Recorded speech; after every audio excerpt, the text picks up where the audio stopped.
I sat at my desk, staring at the divorce papers before me. The word attorney felt heavy, like a weight pressing against my chest. 3 months ago, I was just Rachel Wilson, successful lawyer, devoted wife, and respected member of our suburban Boston community. Now, I'm the woman whose husband slept with our neighbor. The betrayal still stings, but not as much as the anger that fuels me. I remember that night with perfect clarity, the night Mike Thompson changed everything. He stood on my office doorstep, his face pale and drawn, asking to speak with me privately. I knew Mike and his wife Sarah from neighborhood gatherings. They seemed perfect together, the successful software engineer and his beautiful, charming wife. But perfection, as I've learned, is often just a carefully constructed facade. "David's been sleeping with Sarah," Mike said, his voice barely above a whisper. The words hung in the air between us, heavy and poisonous. My husband, David Wilson, the charming real estate agent everyone adored, had been having an affair with our neighbor. I didn't cry. I didn't scream. Instead, I felt an icy calm settle over me. "Tell me everything," I said, my lawyer's instincts kicking in. Mike's story unfolded like a nightmare. Sarah had confessed during dinner, casual as if discussing the weather. She showed no remorse, no guilt, just a cold indifference to the devastation she'd caused. As Mike spoke, I thought about David's late nights. His important client meetings. The way he and Sarah would chat just a little too long at neighborhood barbecues. All the signs were there, but I'd been too busy winning cases to see them. "I'm sorry," Mike said when he finished. "Don't be," I replied, my mind already formulating a plan. They should be the ones who are sorry. That night, I didn't confront David. I didn't give him the chance to lie or make excuses. Instead, I started gathering evidence. Bank statements, credit card records, phone logs, everything a lawyer knows to look for. The paper trail told its own story. Expensive dinners for two at restaurants across town. Hotel charges disguised as business expenses. Late-night calls and text messages. David thought he was clever, but he'd forgotten what I do for a living. I build and destroy cases for a career. And now, I was building the strongest case of my life. The next morning, I called my firm's best divorce attorney. "I need everything frozen," I instructed. "Accounts, assets, all of it." She didn't ask questions, she knew my reputation. Within hours, David's financial world began to crumble. His credit cards declined at lunch. His access to our joint accounts disappeared. His carefully hidden money trails suddenly exposed. I waited at home, knowing he'd come storming through the door. He didn't disappoint. "Rachel, what the hell is going on?" he demanded. I looked up from my laptop, where I'd been reviewing more financial records. "You tell me, David," I said calmly. "How long have you been sleeping with Sarah Thompson?" His face went white. Then red. Then he tried to lie. "That's ridiculous," he sputtered. "Who told you such a thing?"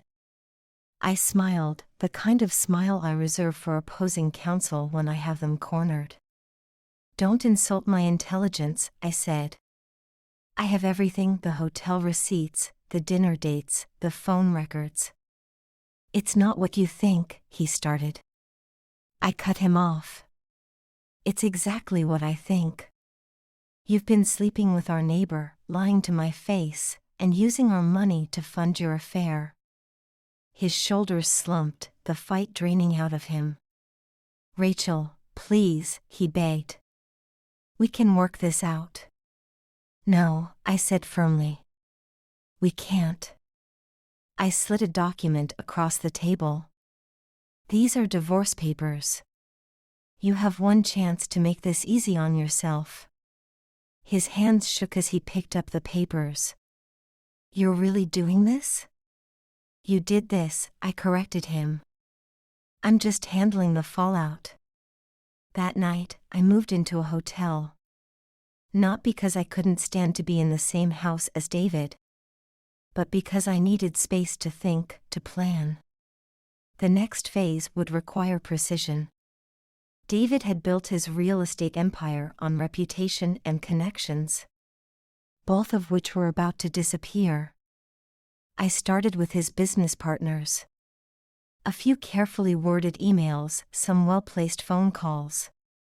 The whispers began spreading through his professional network. David Wilson wasn't as trustworthy as he seemed. His personal life was in shambles.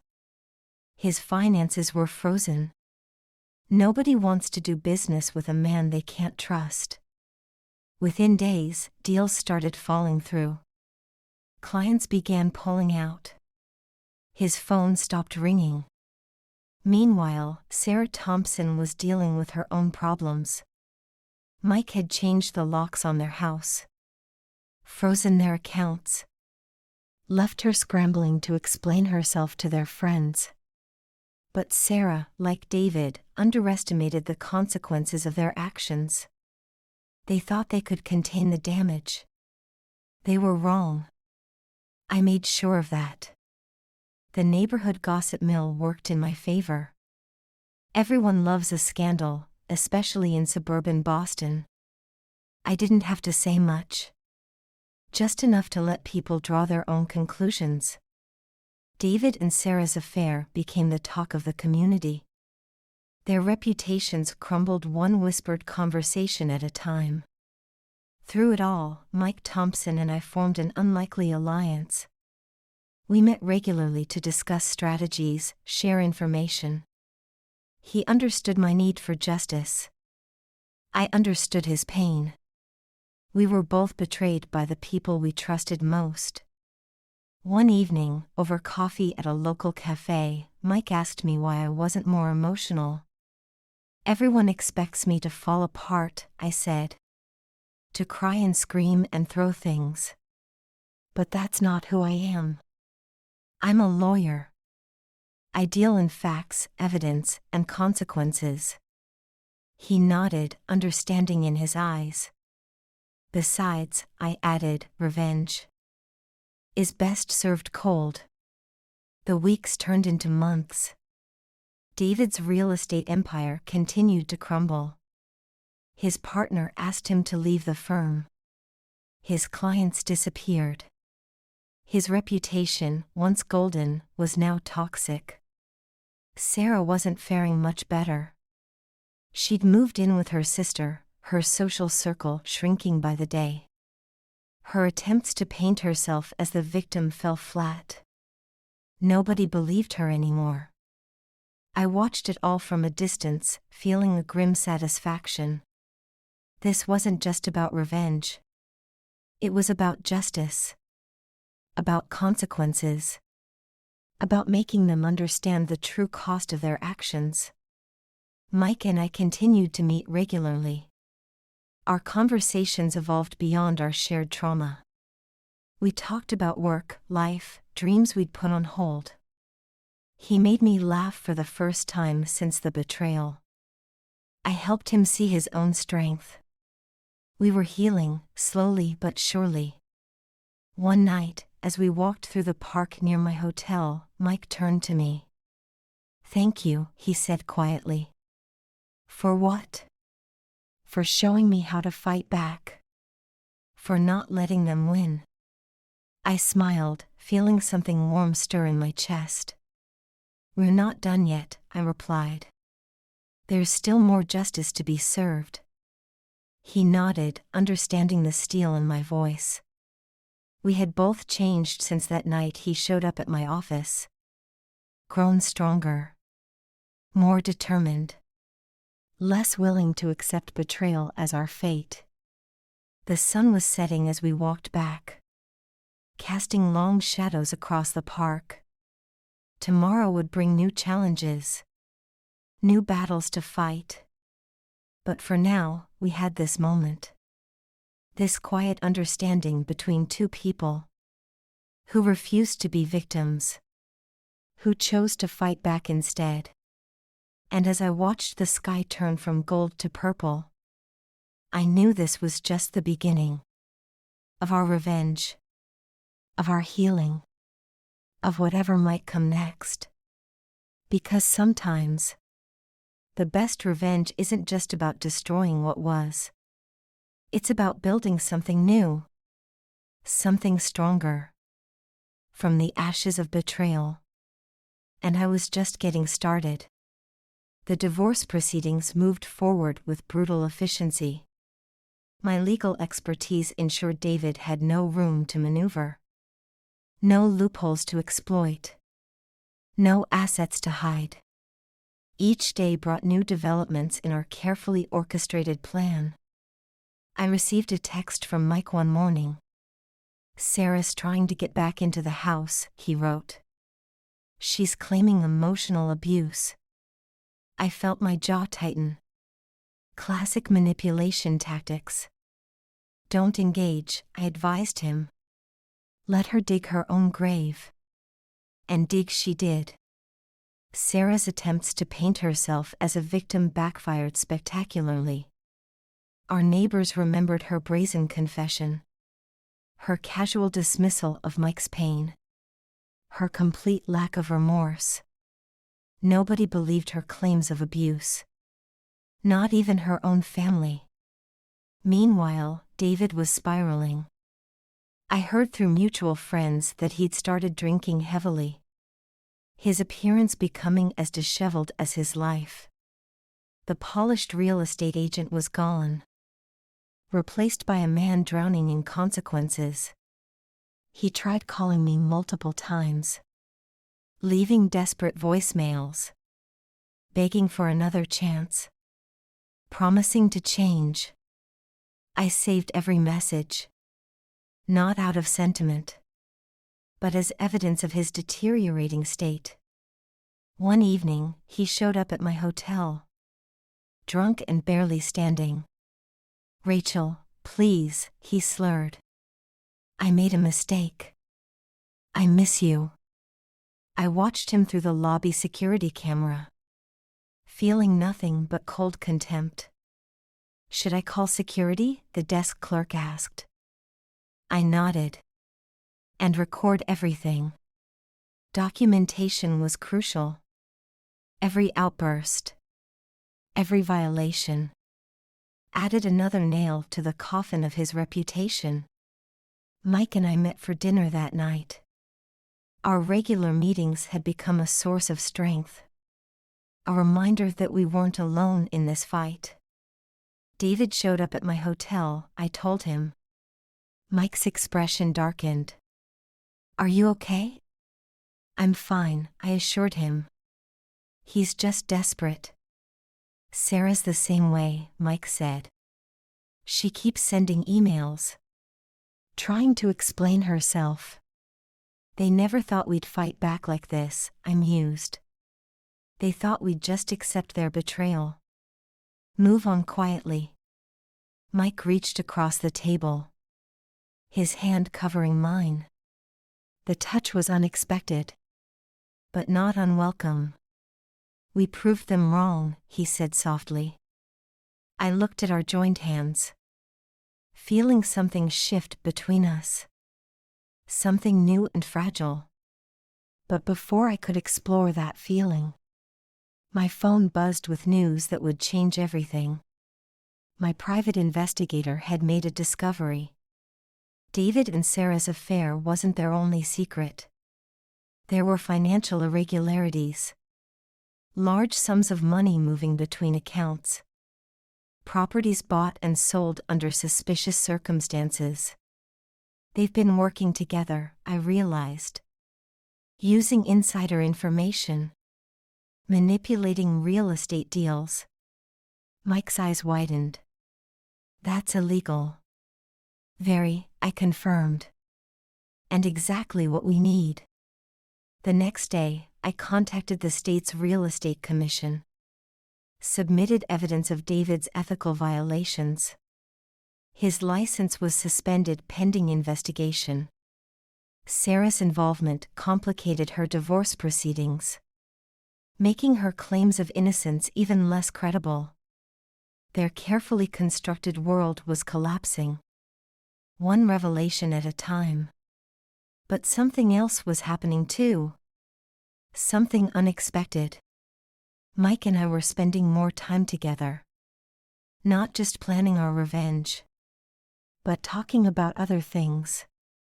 Sharing meals. Taking walks. Finding comfort in each other's company. One night, after reviewing more evidence, we ended up walking along the Charles River, the city lights reflecting off the water. "Do you ever wonder," Mike asked, "if we're taking this too far?"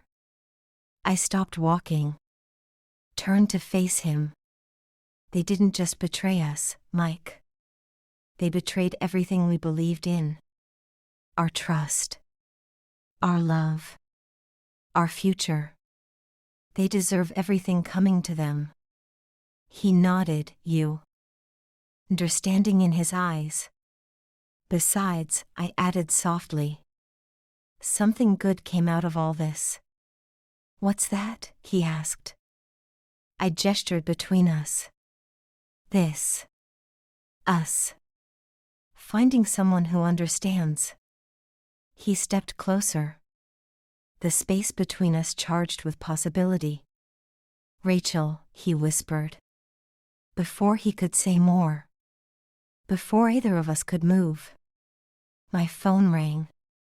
It was my investigator again. More evidence had surfaced. More secrets revealed. The moment passed. But something had changed. We both felt it.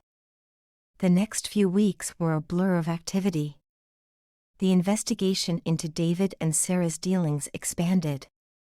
More people came forward with information, their web of deceit unraveling faster than ever.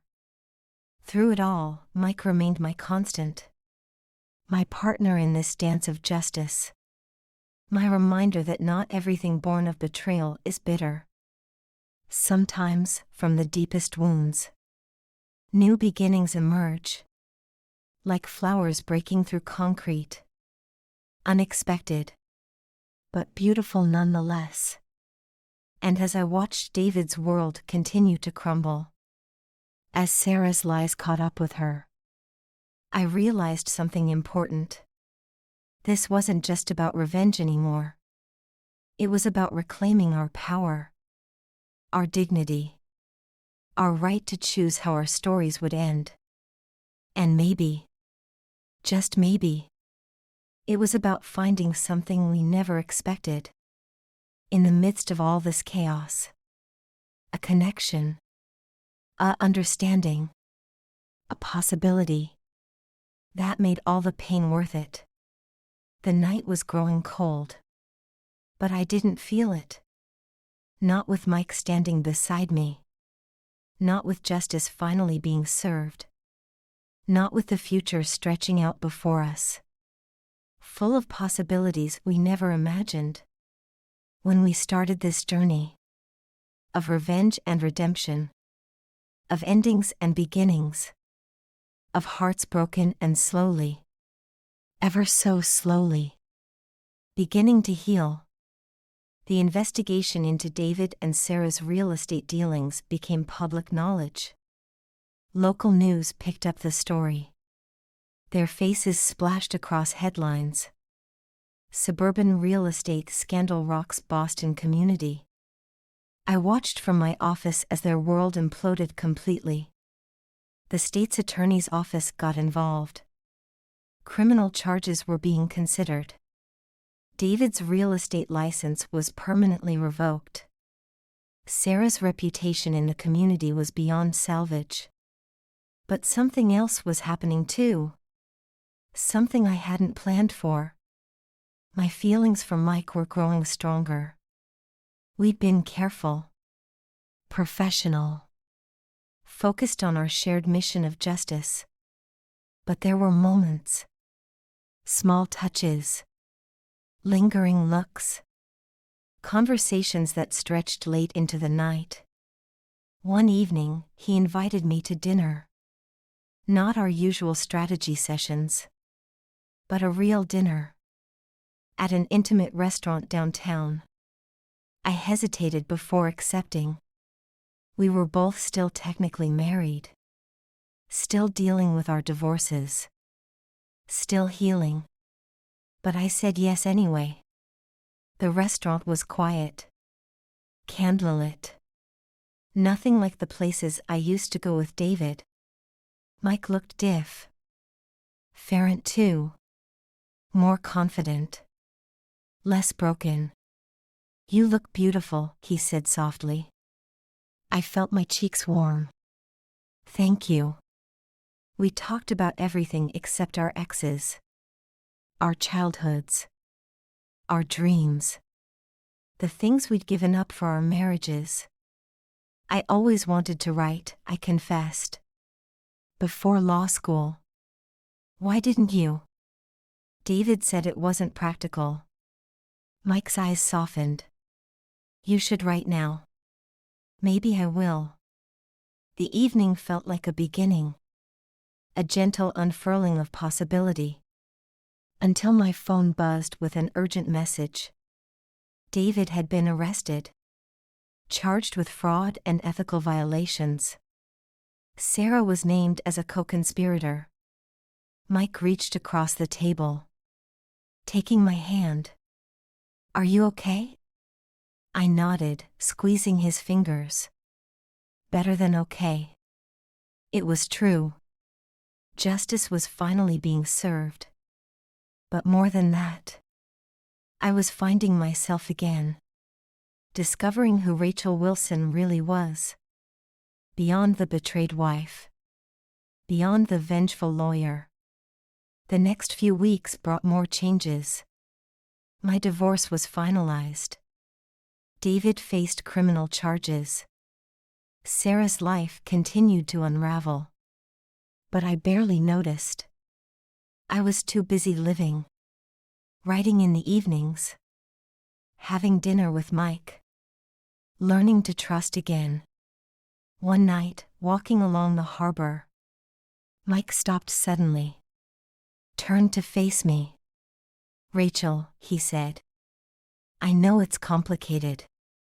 I know we're both still healing. But I'm falling in love with you. The words hung between us. Delicate. Dangerous. Beautiful. I looked at him in the moonlight. This man who understood my pain. Who fought beside me. Who saw me at my worst. And still wanted more.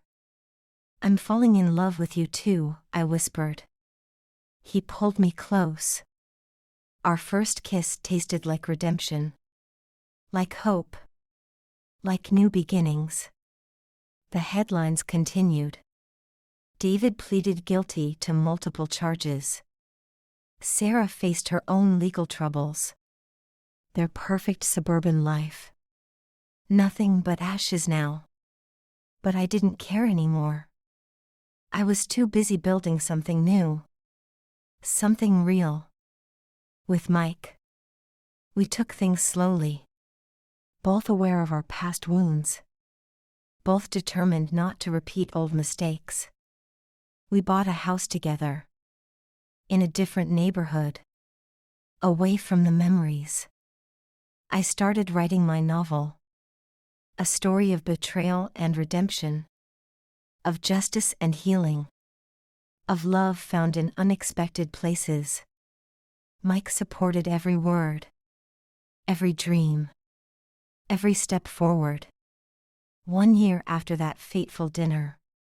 Where Sarah confessed her affair.